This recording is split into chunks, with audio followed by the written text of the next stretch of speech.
Welcome back to learning continuous. మళ్ళీ అందరు same question ఏంటి బ్రదర్, టీఎస్పిఎస్సి ఎగ్జామ్ 3 నెలలు ఉంది కదా, చదవాలా వద్దా? నాకు ఇంతవరకు ఎగ్జామ్ గురించి ఏం తెలియదు, అవుతుందా, చదివితే మనం సక్సెస్ అవుతామా? ఇవే క్వశ్చన్స్. కొంతమంది ఏమో కొత్త వాళ్ళు అడుగుతున్నారు, అసలు నాకు టీఎస్పిఎస్సి ఎగ్జామ్ గురించి ఏం తెలియదు కానీ బయట చూస్తున్న హైప్ ద్వారా నాకు కొంచెం చేయాలని ఉంది అని ఒకరు. ఇంకొకరేమో బ్రదర్ మనం కంటిన్యూస్గా ప్రిపేర్ అయినాం కదా లాస్ట్ 2 years, మళ్ళీ నేను జాబ్ ఎక్కినా ఇప్పుడు మళ్ళీ చేసి వస్తుంది అంటావా, మళ్ళీ వచ్చేసి ప్రిపేర్ కావాలా? ఇట్లాంటి క్వశ్చన్స్ అడుగుతున్నాను అనమాట. అందరికీ ఒకటే ఆన్సర్ అండి ఈ వీడియో ద్వారా చెప్పాలనుకుంటున్నా. ఏంటిది అంటే టీఎస్పిఎస్సి ఇట్లాంటి ఎగ్జామ్స్ ఏంటంటే మనము ఒకరు చెప్తే చేయాల్సిన ఎగ్జామ్స్ కాదండి. ఇదేమి మన ఎవరు మెడ మీద కత్తి పెట్టి వచ్చి నువ్వు ఎగ్జామ్ రాయు క్లియర్ చేయు అని ఎవరు చెప్పట్లేదు. So it is completely in your interest, ఎందుకంటే ఈ exam requires lot of effort, చాలా ఎఫర్ట్ కావాలి. ఎట్ ద సేమ్ టైము దీనికి ఎఫర్ట్ కంటే ముఖ్యంగా లాట్ ఆఫ్ ఇది ఉంటుందండి, పెయిన్ ఉంటుంది, పేషెన్స్ కూడా ఉంటుంది. విపరీతమైన పేషెన్స్ కావాలి దీనికి, ఈ ఎగ్జామ్కి విపరీతమైన పేషెన్స్. ఎందుకు అంటే patience in the sense not only to SIT and study, మనల్ని కంటిన్యూస్గా పీపుల్ గేజ్ చేస్తూ ఉంటారు అనమాట. నిన్ను అరే ఏం చేస్తున్నావురా, ఆ టీఎస్పిఎస్సి ఎగ్జామ్కి ఎందుకు కూర్చున్నావు, అది కాదు పోదు, లాస్ట్ 2 సార్లు లీక్ అయింది, ఇప్పుడైనా అవుతుంది అంటావా, ఇవంటూ ఉంటారు. మనకు సూటిపోటి మాటలు వినిపిస్తూ ఉంటాయి. ఎవరో బయట అన్నారు మనని, మన ఇంట్లోనే అంటారు. Criticism starts at home. అయితే నేను ఇంతకుముందు ఒక వీడియోలో చెప్పాను, క్రిటిసిజం అనేది నీ పక్కింటి నైబరు, అక్కడ నీ గల్లీ చివర ఉన్న పర్సన్ ఎవరు అన్నారండి, మీ ఇంట్లోనే స్టార్ట్ చేస్తారు. మీ అన్నదమ్ములు, నీ పెళ్ళామో, లేకపోతే మీ ఫాదరో మదరో, మీ అక్కనో చెల్లెనో, వీళ్ళే స్టార్ట్ చేస్తారు. సో నువ్వు బయటలో ఎదుర్కొనే కంటే ముందర నువ్వు ఇంట్లో వాళ్ళనే ఎదుర్కోవాల్సి వస్తుంది అనమాట. అందుకోసము ఈ exam only with your interest, 100% with your interest. అయితే నెక్స్ట్ క్వశ్చన్, సరే సార్ నాకు ఇంట్రెస్ట్ ఉంది కానీ మరి ఇంట్రెస్ట్ ఉన్నంత మాత్రాన మరి అవుతుందా అంటే అది చెప్పలేము. ఎందుకు అని అంటే నేను ఒక చిన్న ఉదాహరణ చెప్తా. ఒక కుందేళ్ళ గుంపు అండి, ఒక కుందేళ్ళ గుంపు అన్నిటికీ కలిపి ఒక టెస్ట్ పెట్టారు. ఒక కొండ ఎక్కాలన్నమాట. కొండ ఇంకా అన్నీ స్టార్ట్ అయినాయి, రెడీ స్టడీ 1 2 3 అని స్టార్ట్ అయినాయి. అందరూ అన్ని కుందేళ్ళని రన్నింగ్ రన్ చేస్తున్నాయి. ఇంకా జనాలు అందరూ వెనక నుంచి క్లాప్స్ కొడుతున్నారు, చప్పట్లు కొడుతున్నారు, వినబడుతున్నాయి, క్లప్పట్లు కొడుతున్నారు. ఇంకా రన్నింగ్ వస్తున్నాయి, దగ్గర దాకా వచ్చాయి. ఈ కొడుతున్నప్పుడు ఈ కొండ ఎక్కడం స్టార్ట్ అయినాయి, కొండ ఎక్కుతున్నాయి. మెల్లిగా ఈ గ్రూప్లో నుంచి ఒకరు ఎక్కుతుందంటవా, డౌటే, ఎట్లని చూడు, ఆ కొండ చూడు, ఇక్కడ పరిస్థితి చూడు, ఇవి ఎక్కడ ఎక్కుతాయి, ఇవి ఎక్కలేవు, అసలు ఆ కొండ హైట్ చూడు, ఈ కుందేళ్ళ సైజ్ చూడు, ఇవి ఎక్కడ ఎక్కుతాయి, అవ్వదు. నేను చెప్పినా కదా ఇంత ఎండ ఉంది, ఈ ఎండలో ఇవి ఎక్కడ ఎక్కుతాయి, ముచ్చటే లేదు అని ఒకళ్ళు. ఇంకొకళ్ళు ఇట్లాంటి కంటిన్యూస్ నెగటివ్ వర్డ్స్ వినిపిస్తున్నాయి. ఇవి వింటున్నాయి, అదే వింటున్నాయి. మెల్లగా ఒక్కొక్క కుందేలు డ్రాప్ అయ్యి అమ్మ నాతో కాదండి అని మెల్లగా వచ్చేస్తున్నాయి. కానీ సర్ప్రైజింగ్ ఏంటంటే ఒక్క కుందేలు మాత్రము ట్రై చేస్తూనే ఉంది, ఎక్కుతుంది పడుతుంది, మళ్ళీ ఎక్కుతుంది, మళ్ళీ పడుతుంది. ఈ జనాలు అంటున్నారు, దీనికేంద్ర పిచ్చిరేసిందా, అన్ని కుందేళ్ళు ఏమో డ్రాప్ అయిపోయినాయి, ఇది మాత్రం ఎక్కుతుంది పడుతుంది, వాళ్ళతో కాంతి దీనికేమవుతుంది, ఎందుకు ఎక్కుతుంది, ఎందుకు పడుతుంది అని వీళ్ళు వెనక నుంచి అంటూనే ఉన్నారు. మొత్తానికి ఇది కింద మీద వేసి ఎక్కిందండి. అమ్మ జనాలకు అర్థం కాలేదు, అట్టెట్లు ఎక్కినవే అని మొత్తం అందరు సర్ప్రైజ్ అయిపోయారు. ఇంతమంది 100 మందితో కాలేదు, నీ ఒక్కదాంతో ఎట్లయిందని వీళ్ళందరూ ఆశ్చర్యపోయారు అనమాట. దాన్ని దగ్గర పిలిచి అట్టెట్లు ఎక్కినవే, అందరు డ్రాప్ అవుట్ అయింది కదా, నువ్వు అట్టెట్లు ఎక్కినావు అంత సడన్గా అంటే అది ఇంతకీ రెస్పాండ్ కాదు. ఏంది అని చూస్తే, ఎందుకు రెస్పాండ్ అవుతలేదు అని చూస్తే అది చౌటిది. సో అది చౌటిది అనమాట, దానికి చెవులిన వాడవు. సో చెవులిన వాడకపోవడం అనేది దానికి వరం అయిపోయింది ఇక్కడ. సో జనాలు ఎంత దాన్ని క్రిటిసైజ్ చేసి, ఎంత కామెంట్స్ దాన్ని చెవులో పడేసినా దానికి ఒక్క కామెంట్ కూడా వినబడలేదు. దాన్ని మొత్తానికి ఎట్లనో ఒకట్లా దాన్ని కన్విన్స్ చేసి నువ్వు అట్టెట్లు ఎక్కినవే అని దాన్ని అడిగితే అది మెల్లగా చెప్పింది అనమాట. మీరందరూ నన్ను ఇట్లా అవ్వదవ్వదు అంటున్నారా, నేను అనుకున్నా మీరందరూ నాకు క్లాప్స్ కొడుతున్నారేమో, చీర్స్ చెప్తున్నారేమో, ఎక్కువ అని నన్ను ఎంకరేజ్ చేస్తున్నారేమో, నేను అదే చూసుకొని నేను ఎక్కిరా అని ఈ కుందేలు చెప్పింది అనమాట. సో అట్లా అదేం చేసింది, ఈ క్రిటిసిజమ్స్ అన్నిటిని అది అట్లా అనుకుంది. ఇట్ థాట్ లైక్ ఈ క్రిటిసిజమ్స్ అన్ని దానికి ఎంకరేజ్మెంట్ లాగా అనిపించి అది మొత్తం పట్టువదల విక్రమార్కుడు లాగా మొత్తానికి ఎక్కిందండి. అది ఎక్కేసింది. That is how it is. So ఇక్కడ ఏంటంటే ఎందుకు ఈ ఎగ్జాంపుల్ చెప్పానంటే మనకు కూడా చాలా మంది అదే చెప్తుంటారు ఇంట్లో, అదే అవదురా, ఎక్కడెక్కుతావు నువ్వు 3 నెలల్లో చదువుతావా, ఆల్రెడీ 10 ఏళ్ల నుంచి జనాలు కూర్చున్నారు, అశోక్ నగర్ పోయి చూడు తెలుస్తుంది, అశోక్ నగర్, బర్కత్పుర, విద్యానగర్, చిక్కడపల్లి, ఉస్మానియా క్యాంపస్ పోయి చూడు నీకు తెలుస్తుంది. ఒక్కొక్కరు 10 సంవత్సరాల నుంచి కూర్చున్నారు, గడ్డాలు మీసాలు వచ్చేసినాయి, పెళ్ళిళ్ళు పేరెంటాలు వదిలేసుకొని ఇంట్లో కూర్చొని చదువుతున్నారు, వాళ్ళతో నువ్వు ఎక్కడ పోటీ చేశారు ఒకళ్ళు అంటారు. ఇంకొకళ్ళు అంటారు అంత సీన్ లేదు, యూపీఎస్సీ ఆస్పిరెంట్స్ ఉన్నారు కదా, ఒక్కొక్కరు ఎట్లా ప్రిపేర్ అవుతుండో 3 సంవత్సరాల నుంచి అన్ని ఇల్లు వాకిలు వదిలేసి చదువుతున్నారు, వాళ్ళతో నువ్వెక్కడ పోటీకి వస్తావని ఇంకొకళ్ళు అంటారు. మంచి మంచి ఇంటెలిజెన్స్ ఉన్నారండి, మంచి ఖతర్నాక్ పీపుల్ ఉన్నారు, వాళ్ళు కూర్చొని చదువుతున్నారు, వాళ్ళ మధ్యలో నువ్వెక్కడ చదువుతావని ఇంకొకళ్ళు అంటారు. ఇట్లా మల్టిపుల్ వినిపిస్తూనే ఉంటాయి. ఇవన్నిటిని తట్టుకొని మనము ముందుకు రావాలి. అండ్ సెకండ్ థింగ్, అయినాక ముందుకు వచ్చినాం, బుక్ తీస్తాం, బుక్ తీయంగానే మనకు తెలియని టాపిక్ ఏదో సబ్జెక్టు అసలు అది అర్థమే కాదు. బేసికలీ చూడండి, నేను ఫర్ ఎగ్జాంపుల్ సింపుల్ చెప్తాను, నాన్ సైన్స్ బ్యాక్గ్రౌండ్ వాళ్ళు ఉన్నారు, వితౌట్ నాన్ మ్యాథమెటిక్స్ బ్యాక్గ్రౌండ్ వాళ్ళకి, పాపం వాళ్ళకి బీఏ బీకామ్ నుంచి వచ్చిన వాళ్ళకి మ్యాథ్స్ అంత రాదు. ఈ మ్యాథ్స్ నుంచి వచ్చిన వాళ్ళు ఉంటారు కదా, ఇంజనీరింగ్ వాళ్ళు, వీళ్ళందరూ టపా ఆన్సర్లు చెప్పేస్తుంటారు. అని అమ్మ వీడింత ఇంత ఫాస్ట్గా ఆన్సర్ చెప్పిండు, వీళ్ళతో మనం ఎక్కడ పెట్టుకుంటాం అని అక్కడనే సగం చచ్చిపోతారు. అట్లనే సో ఇట్లా అవుతుంది. పోనీ ఇప్పుడు నాలాంటి వాళ్ళు మ్యాథ్స్ బ్యాక్గ్రౌండ్ వాళ్ళు వెళ్ళి చూడంగానే హిస్టరీ ఉందనుకో, హిస్టరీలో మనకు ఒక్క ముక్క రాదు, అరే అమ్మ Indian national movement, ancient history, medieval history, మన వాళ్ళు టపా ఆన్సర్ చెప్తారు. మనకి హిస్టరీ బుక్కే ఇంత ఉంటుంది బుక్, మనకు అది చూడంగానే ఈ బుక్ మనం ఎప్పుడు చదివాను, ఎప్పుడు చేసాను, అవుతుందంటవా, వీళ్ళు ఎప్పటి నుంచో అవుతుంది అని మనకు అనిపిస్తుంది. సో ఇట్లా మల్టిపుల్ పీపుల్కి మల్టిపుల్ ఆలోచనలు ఉంటాయండి, దట్ ఈస్ వెరీ డిఫికల్ట్. ఇదే మనని వెనకాల లాగుతూ ఉంటుంది.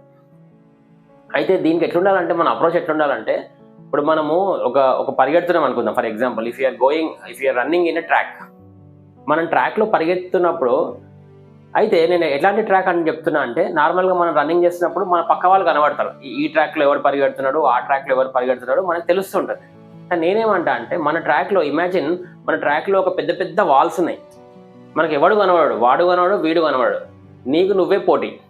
అప్పుడు ఎట్లుంటుంది, నీకు ఎవరు సంబంధం లేదండి, you don't have any problem with any one, నీకు ఎవడు కనబడడు, నీకు నువ్వే పోటీ. నువ్వు ఎప్పుడైతే అట్లా పరిగెడుతున్నావో, నీ పక్కనున్నోడు నీకంటే ముందుండొచ్చు, నీకంటే వెనకాల ఉండొచ్చు, నీ పక్కనే ఉండొచ్చు, ఎట్లనే కావచ్చు, కానీ నీకు వాడికి సంబంధం లేదు, వాడు ఏదైనా చేసుకుని నీకు అనవసరం. నీకు ఇంట్రెస్ట్ ఉంది కదా, నువ్వు చదువు, నీకు ఇంట్రెస్ట్ ఉంది కాబట్టి నువ్వు చదువు. ఎట్లా చదువుతావు, ఇష్టంగా చదువు, ఇష్టంగా. ఇప్పుడు ఫర్ ఎగ్జాంపుల్ 13 టాపిక్స్ ఉన్నాయండి, 13 టాపిక్స్ ఉన్నాయి ఫిలిమ్స్కి, 13కి 13 ఎవరికి కాదు. దట్ ఈస్ ద రీజన్, ఎవరికి కాదు కాబట్టే ఈ యూపీఎస్సీ కానీ వీళ్ళు కానీ ఏం చేశారంటే, ఇంటెలిజెంట్గా ఈ యొక్క ప్రిలిమ్స్ మార్క్స్ని మెయిన్స్కి కలపట్లేదు, మన ర్యాంకింగ్కి కలపట్లేదు. ఎందుకు అంటే, వాళ్ళ ఉద్దేశం ఏంటిదంటే, నీకు అన్నీ తెలవాల్సిన అవసరం లేదు. ఫర్ ఎగ్జాంపుల్ 13 టాపిక్స్లో ఒక 3-4 టాపిక్స్ వదిలేయండి, మిమ్మల్ని ఎవడు ఆపుతున్నాడు, వదిలేసేయండి. కానీ మిగతా 6-7 చదువుతారు కదా, అవి గట్టిగా చదవండి. That is what. మనం ఓవరాల్గా ఉన్న 100 మంది ఎగ్జామ్ రాస్తే దాంట్లో 50% కంటే ఎక్కువ ఉంటే చాలు, యావరేజ్ కంటే. వాట్ ఈస్ దేర్ క్రైటీరియా, వాళ్ళ క్రైటీరియా ఏంటిదంటే, నువ్వు యావరేజ్ కంటే కూడా కొంచెం ఎక్కువ ఉంటే చాలు. You don't have to be the 100%. 150 క్వశ్చన్లకి 150 ఆన్సర్ చేయమని ఎవరు ఎక్స్పెక్ట్ చేయరు, యావరేజ్ కంటే కొంచెం ఎక్కువ ఉండాలి. అయితే ఇక్కడ నీ ఇంటెలిజెన్స్ ఏది ఉంటుందంటే, ఈ 13 టాపిక్లలో నువ్వు చూస్ చేసుకునే టాపిక్ మీద డిపెండ్ అయి ఉంటుంది. అన్నీ చదవలేరండి, అన్నీ చదవలేరు, ముచ్చటే లేదు, అన్నీ చదవలేరు. ఎవడైనా నేను అన్ని చదువుతా అనడానికి లైట్ తీసుకోవాలి. ఎందుకంటే అన్ని చదవాలన్నా మీకు టైం లేదు కదా. Problem is with time. మీకు చదవాలని ఇంట్రెస్ట్ ఉంది, జ్ఞాపక శక్తి ఉంది, గుర్తుపెట్టుకునే శక్తి ఉంది, అన్నీ ఉన్నాయి, కానీ సమయం లేదు మిత్రమా. అది ప్రాబ్లం కదా. సమయం లేనప్పుడు సమయం లేనట్టే చదవాలి, అందులో కొంచెం సెలెక్టెడ్గా చదవాలి, కొన్ని చదవాలి, ఎందుకంటే సమయం లేదు. That is the main agenda here. So చదివింది గట్టిగా చదవండి. ఫర్ ఎగ్జాంపుల్ నీకు వరల్డ్ జాగ్రఫీ ఉంది ప్రిలిమ్స్కి, వరల్డ్ జాగ్రఫీ ఎట్లా చదువుతావంటే, నీకు అదే ఇంట్రెస్ట్, ఎట్లా చదువుతావంటే, నువ్వు అన్న ఒక్క క్వశ్చన్ కూడా మిస్ కావద్దు. వస్తే మీరు అడగొచ్చు, మరి అట్లయితే మరి మిగతా ఏమవుతుంది అంటే, నువ్వు సక్సెస్ కోసం ఆరాటపడుతుంటే, అంటే సక్సెస్ కోసం అంటే నేను ఖచ్చితంగా ప్రిలిమ్స్ క్లియర్ చేయాలి అన్న ఆరాటం పెట్టుకున్నాం అనుకో, మైండ్లో క్లియర్ చేయలేవు. నేను మళ్ళీ చెప్తున్నా, నేను ప్రిలిమ్స్ క్లియర్ చేయాలి, ఎట్టి పరిస్థితుల్లో నేను ఏ కింద మీద అయినా 600 150 అయినా చేస్తా అనుకున్నాం అనుకో, చేయలేవు. అదే నేను ప్రిలిమ్స్ ఎగ్జాము నేను ఎంజాయ్ చేసుకుంటా చదువుతా, అందరికంటే ఒక్క నిమిషం కూడా వేస్ట్ చేయకుండా వచ్చిన సబ్జెక్టు పక్కాగా చదువుతా, వచ్చిన అన్ని అటెంప్ట్ చేసి వస్తా, తర్వాత మిగతా దైవ నిర్ణయం అని అనుకోని ఖచ్చితంగా క్లియర్ చేస్తావు. ఖచ్చితంగా క్లియర్ చేస్తావు. ఎందుకంటే it is all in your mind set. Imagine చేయండి, ఫర్ ఎగ్జాంపుల్ నువ్వు ఒక ఇంటర్వ్యూకి వెళ్తున్నావు అండి. ఒక ఇంటర్వ్యూకి వెళ్తున్నప్పుడు నీ నీ నీ జేబులో ఒక చిల్లర ఒక రూపాయి కూడా లేదు పాకెట్లో. You don't have any 1 rupee also. నువ్వు భయంగా సార్ అని ఇంటర్వ్యూ వాడు ఎట్లా చెప్పినా అట్లా వింటావు. అదే సెకండ్ ఇంటర్వ్యూకి వెళ్ళినావు, నీ అకౌంట్లో ఒక 10 lakhs ఉన్నాయి, you have enough balance. Second ఇంటర్వ్యూకి వెళ్ళినప్పుడు ఎట్లా పోతావు? అట్లనే భయంగా పోతావా? నువ్వే ఉల్టా వాళ్ళు ఇంటర్వ్యూ చేసి వస్తావు. ఎందుకంటే నీ కాన్ఫిడెన్స్ ఏముంది, ఇది కాకపోతే నాకు ఇంకొక నాకు ఇంకా 10 లక్షలు ఉన్నాయి, నాకు ఏం ప్రాబ్లం లేదు, మెల్లగా వస్తుంది job. So it is all in your mind set. నువ్వు సెకండ్ ఇంటర్వ్యూ బాగా అద్భుతంగా చేస్తావు ఫస్ట్ ఇంటర్వ్యూ కంటే. ఎందుకంటే సెకండ్ ఇంటర్వ్యూలో నీకు కాన్ఫిడెన్స్ ఉంది, వస్తే వచ్చింది, రాకపోయినా పర్వాలేదు అన్నట్టున్నావు. అట్లనే నేను కూడా ఏమంటున్నా అంటే, ప్రిలిమ్స్ కూడా మీరు చదవండి, స్టార్ట్ చేయండి. 3 months నో ప్రాబ్లం. 3 months ఏం కొంపలే మునిగిపోవు. మీ లైఫ్లో 3 months అనేది నథింగ్. పోనీ నిజంగానే అనుకుందాం, ఇప్పుడు ఇది మీ ప్రిలిమ్స్ ప్రిపేర్ కావట్లేదు అనుకుందాం, మరి ఏం చేస్తారు? మీకైనా వేరే ప్లాన్ ఏమైనా ఉందా? ఈ 3 months ఇంతకంటే ప్రొడక్టివ్ వర్క్ ఏమైనా ఉంటే అది చేసుకోండి, నో ప్రాబ్లం. కానీ 3 months నేను ఎండాకాలం పూట గాలి తిరుగుతా అంటే అది వేస్ట్. దానికంటే బెటర్ దీన్ని ప్రిపేర్ కావడమే కదా. మీకు 3 monthsకి ఏదైనా సాలిడ్ ప్లాన్ ఉంది, 3 monthsలో సార్ నేను 3 monthsలో ఒక 3 లక్షలు సంపాదిస్తాను, నాకు ఒక వేరే ప్లాన్ ఉంది, లేకపోతే దీన్ని తీసుకుపోయి ఇంకెక్కడో ఇన్వెస్ట్ చేస్తా, అదే టైంని వేరే దానికి వాడుకుంటా, అట్లాంటి మీకు ఏమైనా మంచి ప్లాన్స్ ఉంటే చేయండి, నేను వద్దనట్లేదు. కానీ మీకు ఏమి ప్లాన్ లేకపోతే ఇది చేయండి. This is what is important. అది కదా మీకు చేయాల్సింది. సో ఇట్లా మనం ఆలోచించి ప్రశాంతంగా 3 months ఏదైతే ఎంత అయితే అంతే అది నో ప్రాబ్లం, ఏం పర్వాలేదు. ఎందుకంటే మీరు బ్యూరోక్రాట్ కాలేనంత మాత్రాన ఏం కొంపలేం మునిగిపోవు, that is fine. For example Abdul Kalam ఉన్నాడు. అబ్దుల్ కలాము ఆయన ఎన్డీఏ ఆర్మీకి వెళ్తే రిజెక్ట్ చేసిరు ఆయనని, నువ్వు హైట్ తక్కువ ఉన్నావని. మంచిదేంది కదా రిజెక్ట్ చేయడం. ఆయన రిజెక్ట్ చేయడం వల్లనే మనోడు ప్రెసిడెంట్ ఆఫ్ ఇండియా అయ్యిండు. లేకపోతే ఏమైతుండే, అందులో మేబీ ఆర్మీలో పోయి కొంచెం హయ్యర్ గ్రేడ్ అయ్యి ఏ బ్రిగేడో పలానాలో ఏదో ఒక పోస్ట్ రిటైర్ అయిపోతుండే. కానీ ఆయనని రిజెక్ట్ చేయడం వల్ల మనోడు ఇటువైపు వచ్చిండు, న్యూక్లియర్ సైడ్ వచ్చిండు, ఇంత చేసి మొత్తానికి ప్రెసిడెంట్ ఆఫ్ ఇండియా అయ్యి ఆర్మీ, నేవీ, ఎయిర్ ఫోర్స్ అందరూ ఆయనకి సెల్యూట్ చేశారు. సో అట్లా అనమాట. మీరు ట్రై చేయండి, అవ్వకపోయినా ప్రాబ్లం లేదు, అవ్వకపోతే అది మీకు మంచిదే, ప్రకృతే మీకు చెప్తుంది అరే నీకు సెట్ కావట్లేదని, అయితే కూడా మంచిదే, వెళ్ళండి, గుడ్ కదా, దట్స్ ఫైన్. బట్ మనం ప్రయత్నమే చేయకపోతే ఇంట్లో కూర్చుంటే ఎట్లయితుంది? మీరు సముద్రం ఒడ్డున కూర్చుంటే మీకు ఓన్లీ అవి దొరుకుతాయి, ఏవి మన వైట్ కలర్ వాటిని ఏమంటారు, షెల్స్ అంటారు కదా, అవే దొరుకుతాయి. ఇంకా కొంచెం లోపలికి పోతే ముత్యాలు దొరుకుతాయి, ఇంకా లోపలికి పోతే బంగారం దొరుకుతుంది, ఇంకా కిందకి పోతే డైమండ్స్ దొరుకుతాయి. మీరు ఎంత లోపలికి వెళ్తే ఎంత రిస్క్ చేసి ఎంత డీప్గా వెళ్ళి ఎంత ధైర్యంగా ఉంటే మీకు రిజల్ట్ కూడా అట్లే ఉంటుంది. మీరు ఒడ్డున కూర్చొని చెంబుతో నీళ్ళు పోసుకుంటే అంతే ఉంటుంది, అంతకంటే మీ ఒళ్ళు నడుస్తుంది తప్ప ఏం కాదు. మీకు అవి వాటితో సర్దుకుపోవాలి అంతే. సో అదే అండి. సో ఓవరాల్గా వాట్ ఈస్ మై జిస్ట్ ఏంటంటే, మీరు ప్లాన్ అయితే చేయండి, don't worry about the result. గట్టిగా చదవండి, ఒక్క నిమిషం కూడా టైం వేస్ట్ చేయకుండా ఈ 3 నెలలు గట్టిగా చదవండి. వస్తే వచ్చింది, రాకపోతే రాలేదు, కానీ ఇష్టంగా చదవండి. ఏ సబ్జెక్ట్ చదివినా మంచిగా ఇష్టంగా ఎంజాయ్ చేస్తూ చదవండి. మీ ఫ్రెండ్స్తో డిస్కస్ చేయండి, ఎంజాయ్ చేయండి. మీరు ఎట్లా చదువుతారంటే ఈ 3 months తర్వాత చూస్తే మీరు ఒక ట్రాన్స్ఫార్మ్డ్ మనిషిగా మారాలి. 3 నెలల క్రితం ఉన్న మనిషికి ఈ మనిషికి విపరీతమైన నాలెడ్జ్లో విపరీతంగా మనిషి తేడా కనబడాలి. When you read books you will be completely changed person అండి. డిఫరెంట్గా ఉంటాం అప్పుడున్న దానికి ఇప్పుడు. ఎందుకు నా ఎగ్జాంపుల్ చెప్తున్నా, నేను 2 years బ్యాక్ గ్రూప్ 1 ప్రిపేర్ అయ్యేదానికంటే ముందర నన్ను నేను చూసుకొని 2 years తర్వాత నన్ను చూసుకుంటే నా మైండ్ సెట్ మొత్తం మారిపోయింది. నేను ఐఎమ్ డిఫరెంట్ పర్సన్ ఆల్టుగెదర్.